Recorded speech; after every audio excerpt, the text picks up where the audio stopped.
Welcome, everyone, to a special Sunday episode of Conversations in the Void. I am your host, Graveyard, joined, as always, with my off-screen producer, Salem. He's in the chat, and make sure to say hi to him. He loves to hear from each and every one of you. Now, tonight's guest really needs no introduction. He's an actor, writer, comedian, 6-time plus Emmy Award-winning. Please welcome to the Void, the one and only Travis Kelce's mother, also known as Bruce Vilanch. It's Mama Donna. How are you doing tonight? I'm glad. The resemblance is amazing, and I'm not letting go of it. And if if they break up or he retires, I'll stop referencing her. But we look so much alike. I wonder if she gets people saying, "Are you Bruce Vilanch?" I don't think so. But oh man, you should just go in spots for her. She's like, I don't really want to go to this event. Bruce, can you go for me? I should what? Go to events for her. In case she goes, I don't want to do this event. I should move to Kansas City and start going around the malls and seeing what kind of mischief I can stir up. Now I do like your shirt. It looks like you have different styles of mustaches. I was watching Timothy Chalamet's interview on 60 Minutes, and I there's a sort of celebrating different versions of the stash. Mm-hmm. I like it. The facial hair things. And since he's rocking one currently, or at least he was until yesterday. I don't know. He may have shaved. That's a shame. I can never shave this off. No, I had one like that. Actually, when I was living in Chicago, I had it kept me warm for years and years and years. I had to shave it. I grew it in Chicago for a movie an Italian picture I was in that shot there, and I kept it for 32 years because in the movie I had to have a 3-day growth of beard. Okay. And it for weeks while we shot the thing, and then we kept shaving it back, and it was itchy and awful. And I said, "That's it, I'm done shaving." And so for 32 years, I was done shaving, and then I had to shave it off when I did Hairspray on tour and on Broadway in Chicago at the Oriental Nederlander. Mm-hmm. And because I couldn't talk them into a bearded woman, they said that's a little too John Waters. I said the audience they'll buy a man playing the role, but they will not buy a man playing the role of a woman who has a hormone problem. So we decided, okay. After I finished the run, people kept saying, "Oh, you look so much younger." I live in LA, so I said, "Okay, I'll take it." Yeah, as I said, I'm a bald man, so beard's all I can do. This is where the hair does grow. Yes, I understand. Oh yeah. Yeah, my wife always goes, it looks pretty, nasty today. Can you do something about it? I'm like, if I told you about your hair, I think I'd get in trouble, Oh, really? Yeah, my hair. Yeah, a blonde forever. This is what I've learned. Stay blonde, wear black. You're okay. Oh, there you go. Awesome. All right, so Bruce, let's get into this. I kind of want to know a little bit more about you. Obviously, your information is all over the internet, but really, what brought you into the world of even writing and comedy? Do you remember anything from like a young age that made you go, I want to do this? I was a child actor, but I was not a child star, or we'd be having this conversation in rehab because they don't do well, although Ariana Grande seems to have broken the curse. Mm-hmm. But the I made faces in front of the mirror, and I was the kid who would dance at Thanksgiving dinner whether you wanted him to or not. And my parents were brilliant. They enabled it. They saw I was happy when I was performing, and so they encouraged it. And they were not like stage mothers like Gypsy. They were not looking for a revenue stream. Mm-hmm. So they just thought I was happy doing that, and so I continued doing that until it was clear I was too heavy and had too deep a voice to play kids' parts. And I was auditioning for parts with actors who were much older and authentic. And so I started writing about it. And I had a talent for that. And that led me to write about show business, which is what I knew something about because I was growing up in it. Right. And I went to the Ohio State University and I was the editor of the Ohio State Lantern, circulation of 50,000, 5 times a week. It was like a journalism lab. Mm-hmm. And after I wrote for them, and I got an invitation from the Chicago Tribune to come and work. And so I went to Chicago, and I was doing the feature writing, interviewing people coming through and being a second string critic to Gene Siskel and things like that. And I met Bette Midler, who was just starting out, and I thought she was great. And I said, you should talk more on stage. And she said, well, you're a funny writer. You got any lines? So that was the beginning of a relationship, which is just etched 50 years. Oh, my God. I'll wake up any minute now. And she won't retire. She won't retire. Don't make her. No, she won't. Hocus Pocus 3 is in the cards. Yeah, that it is. That is. My wife is excited for it. She's always loved Hocus Pocus, but it's a movie that we worked on. 30 years ago, and it did not. They released a Halloween picture in the middle of summer, which was the wisdom of Disney at that point. And since then, the cable came in, and it became a staple on the Disney Channel. And then a generation that grew up, that saw it when they were kids, now had kids, and they would show it to the kids because it was one of the few Halloween movies that didn't have people slashing and burning and turning into monsters. So it gained a cult following that proved to be gigantic when Disney Plus happened, and they put a Hocus Pocus 2 on the platform, and it got billions, literally billions of hits. So it's kind of, I'm not surprised that your wife she probably as a little girl saw the movie and all the witches, but it was all very, kind.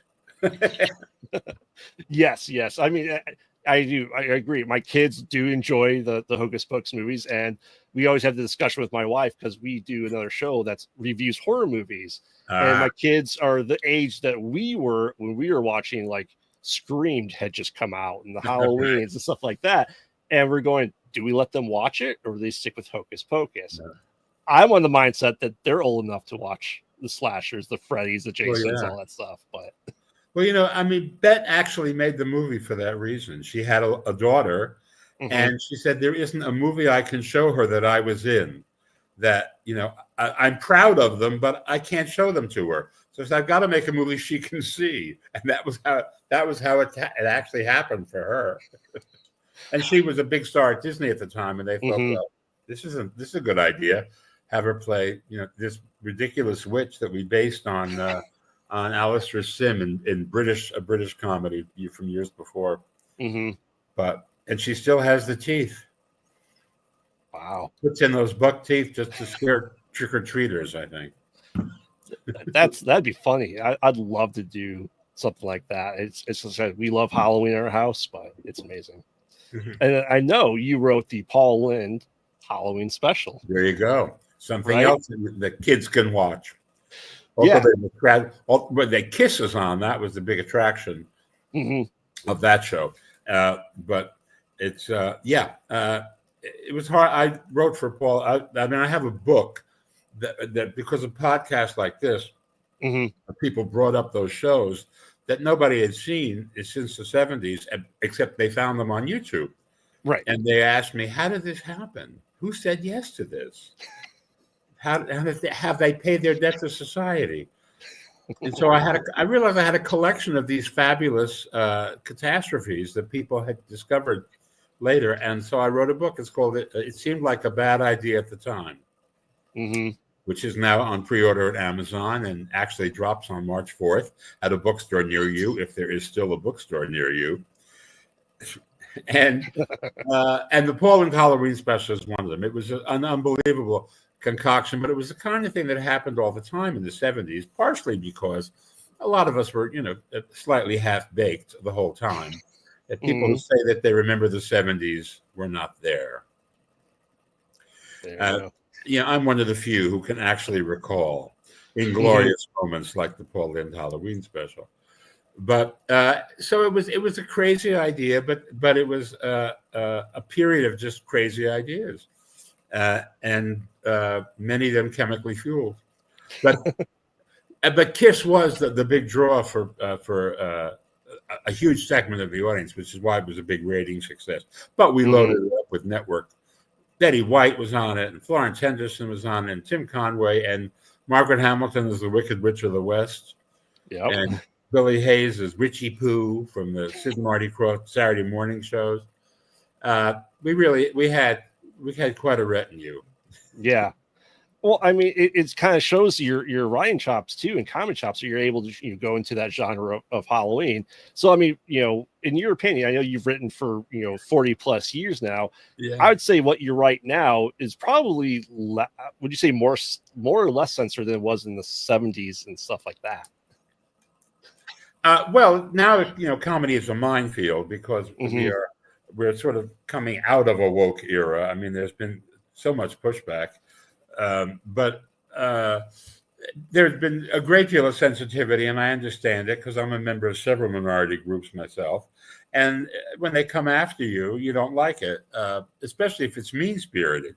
But I mean, if it's just kind of observational comedy, commentary, I've never understood why people get into such high dudgeon. But that being said, I understand why people who have always felt marginalized now have a chance to say you can't do that to us anymore. Unfortunately, it's also the death of humor because not everything is mean-spirited. Right. Some things are just about the human condition.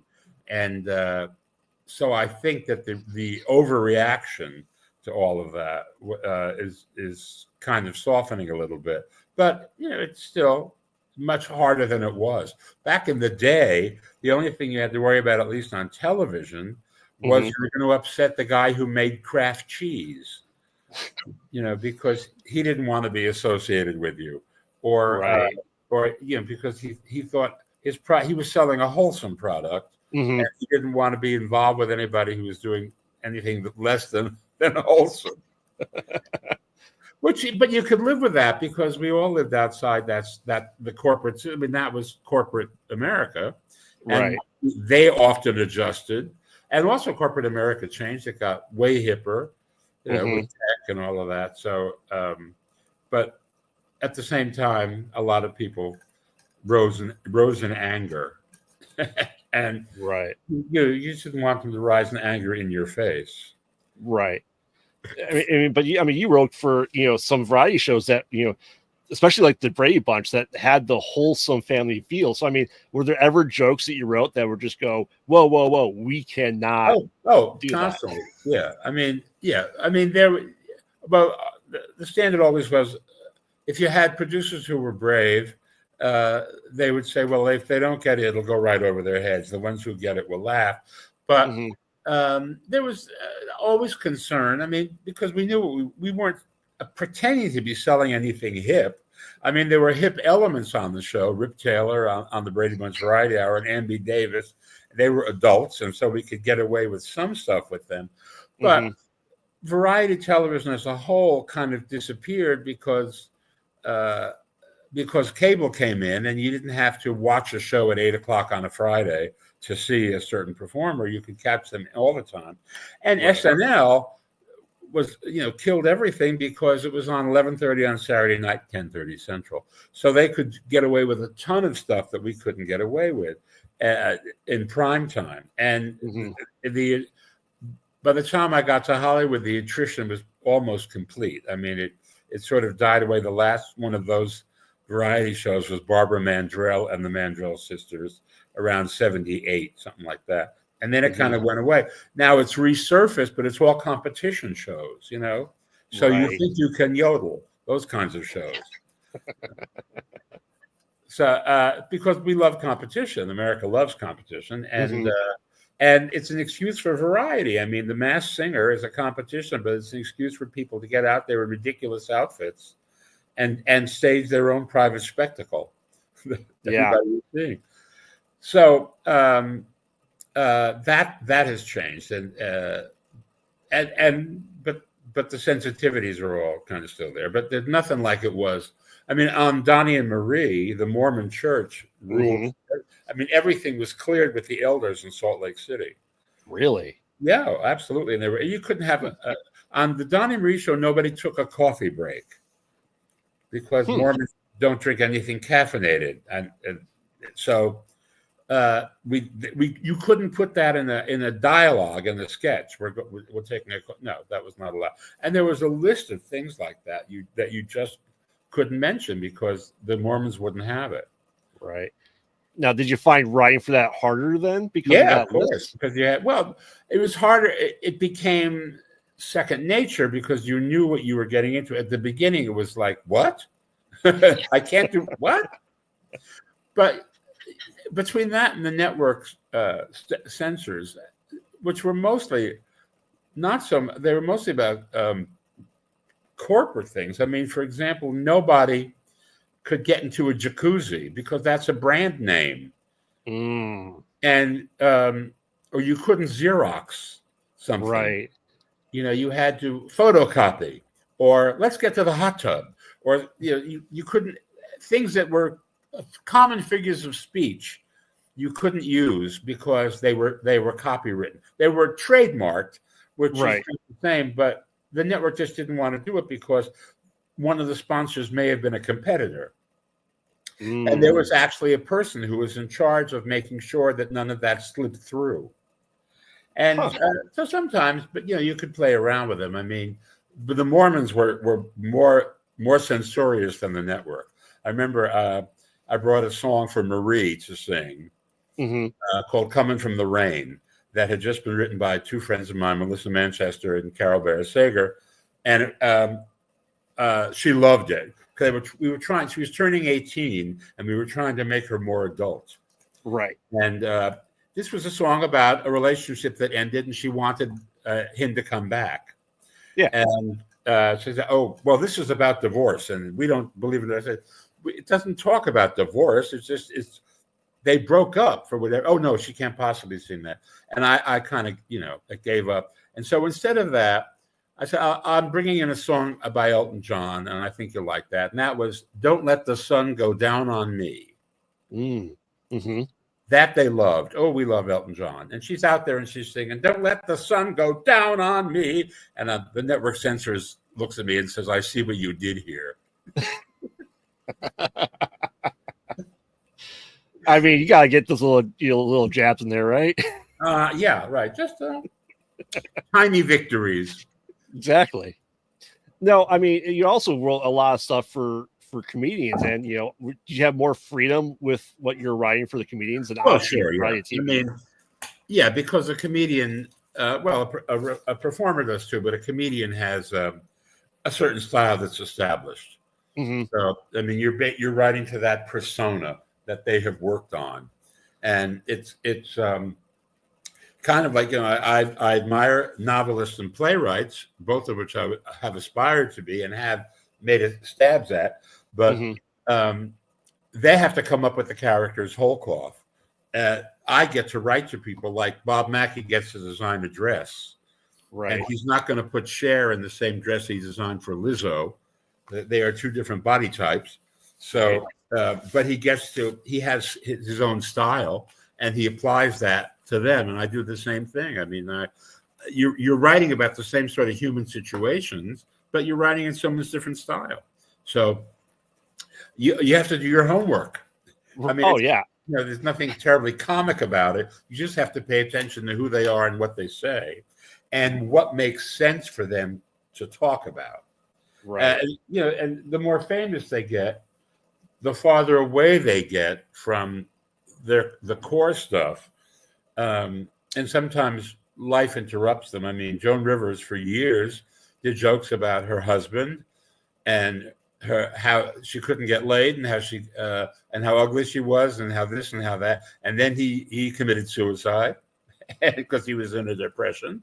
So she couldn't make jokes about him anymore, and she couldn't make jokes about her sex life. She had to find something else. So she became kind of a celebrity, spiritual. Right.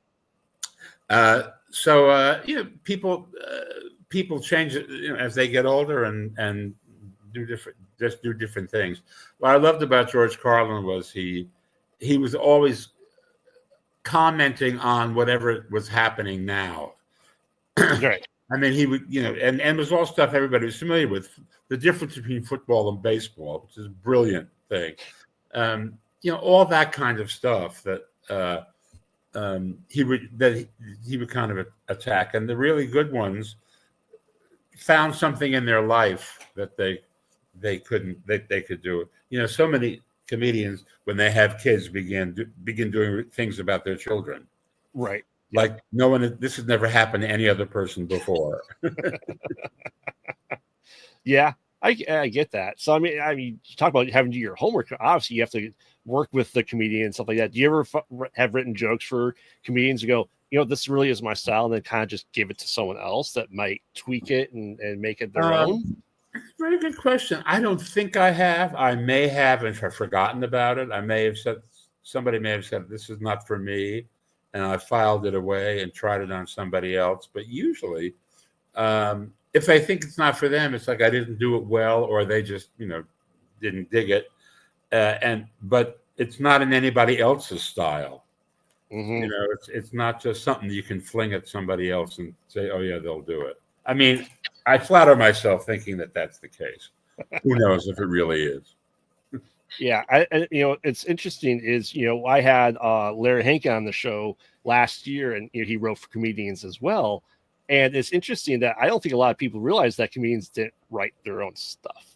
Well, they do at the beginning. Right. When nobody wants them.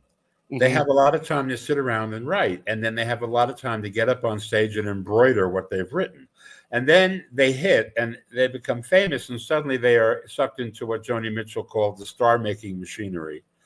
And there is no time to write stuff. All Mm-hmm. that time has gone away. They're very busy being on Hollywood Squares, or hosting something, or doing commercials, or they're acting, or they're doing everything but what they used to do, which was sit in a room and write. And that's when they begin to take on collaborators. Because that's what I did with Robin Williams. I would write stuff, and I would joke I'd throw it into the cage, but it would give him a starting point, and then we would embroider it. And then he'd go on stage, of course, and turn it into something totally different. But that was his genius. But that often happens. And with Bette Midler, her show was always built around the music. Mm-hmm. So the idea was to get her from one song to another, and with some kind of grace. So it didn't seem like she was picking songs out of the air. And when that works, it's wonderful, because it's more of a show and less of a recital. Right. Yeah. Having that transition piece is crucial. It's the flow of the show. Yeah, and also it establishes her personality. Mm-hmm. Especially with her, her comic personality, because so many of the ballads were heavy, but there was so much up-tempo stuff that was just fun. So, you try to measure back and forth between those two things. Yeah, was it surreal kind of hearing your jokes the first time, whether on a show or even on stage? Oh, it still is. That worked. Oh, that didn't. So that never changes. It never changes. Yeah. And sometimes, you can say, oh, well, he didn't do it right, or I didn't write it, or I think I made a mistake in setting it up, whatever. There's always a reason why something doesn't work. And sometimes you just say, gee, I guess that's not as funny as I thought it was. It was funny to me, but Yeah. Well, and that's what I like about, live comedy shows and stuff like that, is you get, you write your jokes, how they land in real time versus writing a script, writing the movie that you just have to wait to hear reactions from people. Right. And I think that makes better comedy. That's a lot of movies originally, once they became sound movies, were put together by people who had extensive experience on the stage. They'd worked live for years in vaudeville, or in clubs, or in theater, and they all came to Hollywood to make movies. So they had an instinctive sense of what was funny and what the audience reaction would be. And if you look at older movies, in particular, you will see what look like gaps where nothing is happening are moments where they know the audience is laughing, and they are holding for the laugh, because they know it's going to be there. Now, as the business progressed, a lot of the subsequent generations didn't grow up in those traditions. They grew up in film school.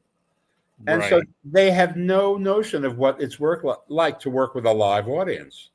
That's why everybody came off of SNL, because they have to do it live every week, and they get it. And so that's why so many of them became movie stars and screenwriters and directors, because they trust themselves. I'm frequently brought onto sets of comedies being put together by people who've never worked live. They're film actors and film directors and screenwriters, and they don't know what the reaction is. And of course, on set, the crew is not going to give you a reaction until after somebody says cut, and then they laugh. But that doesn't help the timing in the scene. So I saw it change, and of course it was for me who had experience working live. It was a great boon, because I came in and said, no, I think you have to take a pause here, and you have the cut here has to be this and that, and in order for it to actually land in the end. And then of course they would all rush to the previews and the screenings to see what an actual audience, how they actually would react. Yeah. And I work on small independent movies, horror films. Primarily, we get a lot of actors that are stage actors, and they have to go, well, in stage, in theater, you are playing to the person in the back row, right? Yeah. You in front of a camera, it's a much smaller venue. Yeah. You have to bring it all down. You have to bring it all down to the camera, and you can do a lot with a little on a camera, with expressions and things like that. But so much of horror is also based on the live reactions, on the jump cuts, the jump scares, all that kind of stuff, and and what's going to happen on screen, and that doesn't happen a whole lot in the theater, because the theater doesn't have the mechanics for it. I think it occasionally does, but depending on the piece you're doing. But it's so effective on the screen. For one thing, on the screen, it's gigantic and invasive. You're sitting in the dark watching it, and it's so much bigger than you are, and so it's scarier. That's why even when you watch them at home, you might get scared by something, but you won't get it the way you'll get it at the movies. I love to see horror movies at the movies. Oh yeah, I do too.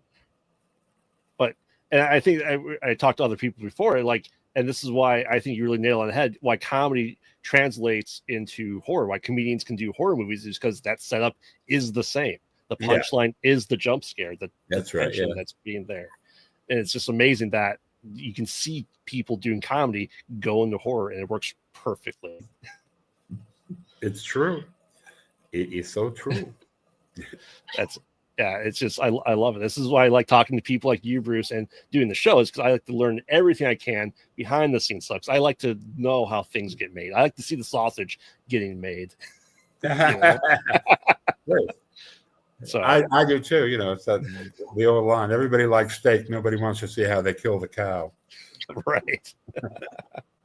That's awesome. Well, Bruce, we're coming up on the time, but I want to give you a chance to promote your book one more time before we get in some of these wrap-up questions.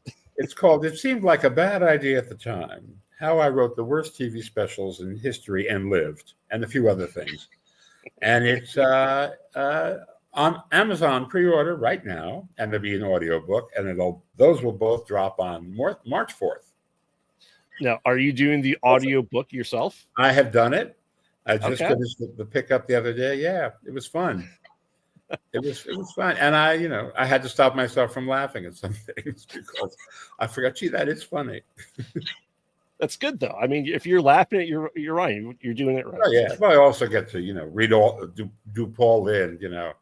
I don't like that. I got to do a lot of. That was a good impression. Low laughing. That was a good impression.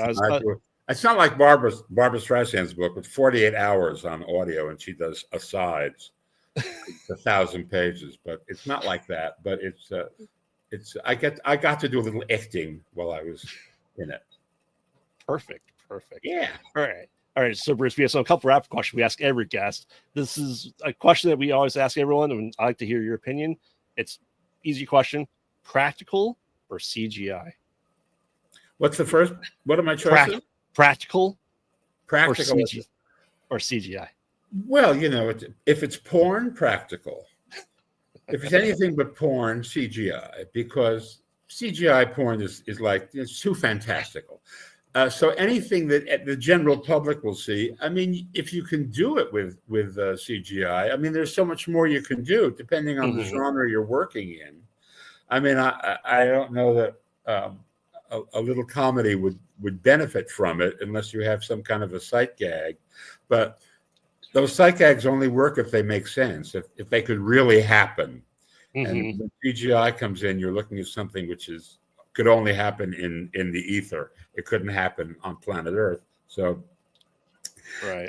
So that's basically how I feel. I mean, obviously, it's not going away, and I mean, but deep fake is another story. I mean, that I'm not so crazy about. But But I mean, when they remake some great big movie of like the Apes movies or the Jurassic movies, and they have so much more interesting tools they can play with to make those dinosaurs. I mean, there's gonna be another one this summer. Yeah. Because there's more they can do with them than they could do with them in the original. So why not? Exactly. Why not? But I don't know about Hamlet with CGI. I don't know that the CGI will do anything in particular. I mean, the ghost might be scarier. But I mean, other than that, really, what else are you going to do? Exactly. Things are rotten enough in Denmark. Exactly. All right, Bruce. So any advice for people getting into the field, whether it's writing or acting or just as a whole in the industry? Well, if you're going to be in comedy, be funny. So many people aren't. But, it used to be very difficult to break in, and now you've got the worldwide internet web at your disposal. And I say two words: Randy Rainbow, friend of mine, very talented guy, created himself on the internet. And it's all there for you. You just have to figure out how to use that tool. Because if you do something that they like, they will come to you waving money. In the old days, it used to be you had to find a way in. You had to know somebody. You had to, but that has been eliminated because the internet is the way in. So use it. Just, shortcut. And then if nothing happens, you may have to consider an alternative career.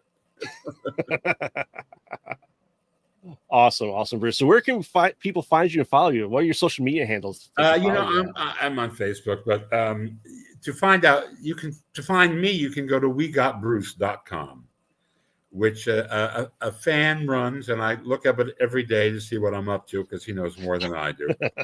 and I will respond through that. That's probably the easiest way to do it. Just shoot an email to go to wegotbruce.com and follow instructions. There you go. Awesome. Thank you very much, Bruce, for coming on. Right. Oh, it's great. I hope you had a good time. So I did. Absolutely. Guy with a beard. What's not to love? See, if I had a beard, I would hide all of this. I just have to Hitchcock wattles I have there. I just have to start hiding this gray that's growing in here. Wait till you shave it, because you'll discover that your skin is baby smooth because it's been protected from the elements. I've not had facial hair for 20 years, so I don't think so. Oh, baby, it's going to be rub up against things when you shave because it will be a smooth experience for everybody else. Exactly. Well, thank you, Bruce, for coming on. Sure. Everyone else, thanks for joining us on the special episode tonight. We'll see you next time. And don't get lost in the void. All right. Good night. Good night.